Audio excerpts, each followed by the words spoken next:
बात कि भारत की न्याय पद्धति का नाश हो जाएगा तो भारतीय समाज टूट जाएगा। ऐसे ही मैकॉले एक बात और कहता था। मैकॉले की लिखी हुई एक चिट्ठी है मेरे पास, उसकी फोटोकॉपी। लंदन में एक लाइब्रेरी है, उसका नाम है इंडिया ऑफिस लाइब्रेरी। वहां से मैंने निकलवाई है। इंडिया ऑफिस लाइब्रेरी में से ऐसे कुछ 50,000 से ज्यादा डॉक्यूमेंट्स मैं निकाल के लाया और वहां के कई लोगों की मदद से हमने वो निकलवाए हैं। तो उनमें एक चिट्ठी है मैकॉले की, वो उसके अपने पिताजी को उसने लिखी है। जब वो यहां ऑफिसर बन के आया है तो मैकॉले क्या लिख रहा है कि भारतीय समाज को अगर बर्बाद करना है तो भारतीय न्याय पद्धति बर्बाद करो। तो वो करने के लिए उसने आईपीसी बना दिया, सीआरपीसी बना दिया, सीपीसी बना दिया और बर्बाद हुई। दूसरी बात वो कहता था कि भारतीय समाज को बर्बाद करना है तो भारतीय शिक्षण पद्धति का नाश करो। तो मैकॉले कहा करता था कि जो भारतीय शिक्षण पद्धति है, वो खुद मानता था इस बात को, यह दुनिया की सबसे ज्यादा विकसित और सबसे अच्छी पद्धति। क्या होता था, यहां गुरुकुल चलते थे, गुरुकुलों में विद्यार्थी पढ़ते थे और विद्यार्थी 20 साल तक, 25 साल तक ब्रह्मचर्य का पालन करते हुए शिक्षा ग्रहण करते थे, संस्कार मिलते थे और वो संस्कार लेकर समाज में जाते थे। उन्हीं संस्कारों से संस्कृति बनती थी और वही संस्कृति भारतीय संस्कृति कहलाती थी।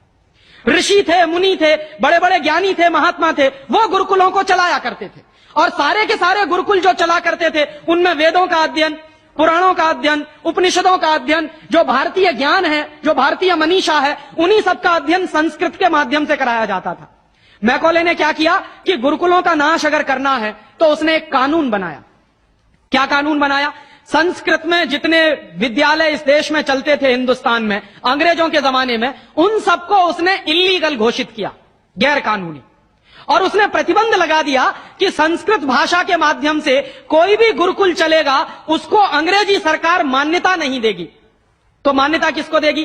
अंग्रेजी के माध्यम से जो कॉन्वेंट स्कूल चलेंगे उनको अंग्रेजी सरकार मान्यता देगी। और उसके लिए बाकायदा उसने कानून बनाया। उस कानून का नाम है इंडियन एजुकेशन एक्ट। और यह इंडियन एजुकेशन एक्ट लागू हुआ 1858 में, आज से लगभग 140 साल पहले। तो 140 साल पहले जो कानून लागू हुआ था अंग्रेजों के जमाने में, वही कानून आज भी चल रहा है। उस कानून के आधार पर मैकॉले ने क्या किया? संस्कृत के माध्यम से चलने वाले गुरुकुलों को बर्बाद कर दिया, कानून बना के उनको बंद करा दिया। जो उनमें अध्यापक होते थे, गुरु होते थे, उनको मार पीट कर अंग्रेजी सरकार जेल में बंद करती थी। जो विद्यार्थी अध्ययन के लिए जाते थे उनको रोक दिया जाता था, उनका अध्ययन ना होने पाए उसके लिए समस्याएं खड़ी की जाती थी। और दूसरी तरफ कॉन्वेंट स्कूल चालू कर दिए और उसमें अंग्रेजी के माध्यम से शिक्षण देना शुरू किया।